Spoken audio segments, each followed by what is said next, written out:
Samarlakota railway స్టేషన్లో JRF police ఆకస్మిక తనిఖీలు. రైల్వే ప్రయాణికుల్లో కలకలం. 5 మహిళలు అరెస్టు.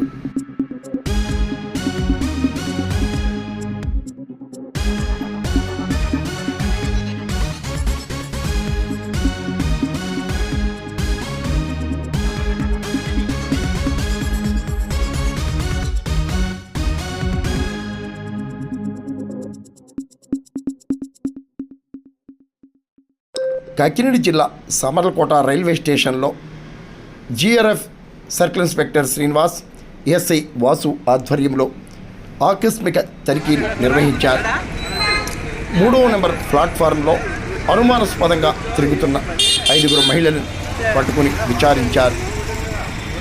జీఆర్ఎఫ్ పోలీసులు ఆకస్మిక తనిఖీలు చేపట్టడంతో రైల్వే ప్రయాణికుల్లో కలకలం ఏర్పడింది.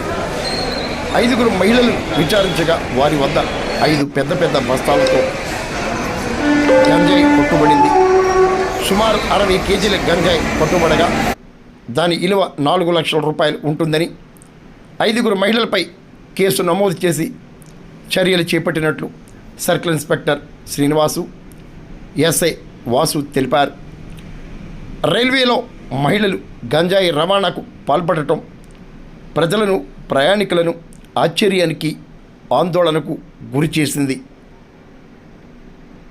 ఈరోజు ఉదయం గంజాయి రవాణా కాబడుతుంది అని చెప్పి సమాచారం మేరకు మా జిఆర్పి టీం తోటి platform number 2 and 3 Samarlakota railway స్టేషన్లో చెక్ చేస్తుండగా Samarlakota railway station platform number 2 and 3 ఎండింగ్లో ఒక 5 అనుమానాస్పదంగా లేడీస్ కనిపించారండి.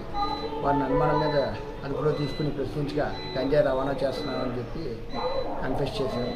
దాని మీద మీడియాటిక్ రిపోర్ట్ డ్రాఫ్ట్ చేసి వారి వద్ద నుంచి 5 వ్యక్తులు, వారంతా కూడా వాళ్ళ పేర్లు దేవరకొండ దుర్గమ్మ, పీతల మరియమ్మ, గోగుల మీరమ్మ, బాణాల మార్తమ్మ, పందిపాటి సదా, వీళ్ళ 5 కూడా బిట్రగుంట గ్రామానికి సంబంధించిన వాళ్ళది, నెల్లూరు డిస్టిక్. వీళ్ళ 5 దగ్గర కూడా 5 ప్లాస్టిక్ బ్యాగుల్లో ఉన్నటువంటి గాంజాని సీజ్ చేసి మొత్తం 5 దగ్గర కూడా 60 కేజీలు గాంజా ఉందని, దీన్ని వీళ్ళు ఒరిస్సాలో టిక్రీ అనే విలేజ్ దగ్గర ఒక గుర్తు తెలియని వ్యక్తి దగ్గర కొన్నామని చెప్తున్నారు. ఇంకా ఫర్దర్ ఇన్వెస్టిగేషన్లో అతను కూడా ఐడెంటిఫై చేసి అతను కూడా అదుపులో తీసుకుని అరెస్ట్ చేస్తున్నాము. వీళ్ళ 5 కూడా ఇప్పుడు అరెస్ట్ చూపించి విజయవాడ రైల్వే కోర్టులో రిమాండ్ పంపించారు. వాల్యూ ఎంత ఉంటుంది సార్? 60 KG value 4 లక్షలండి.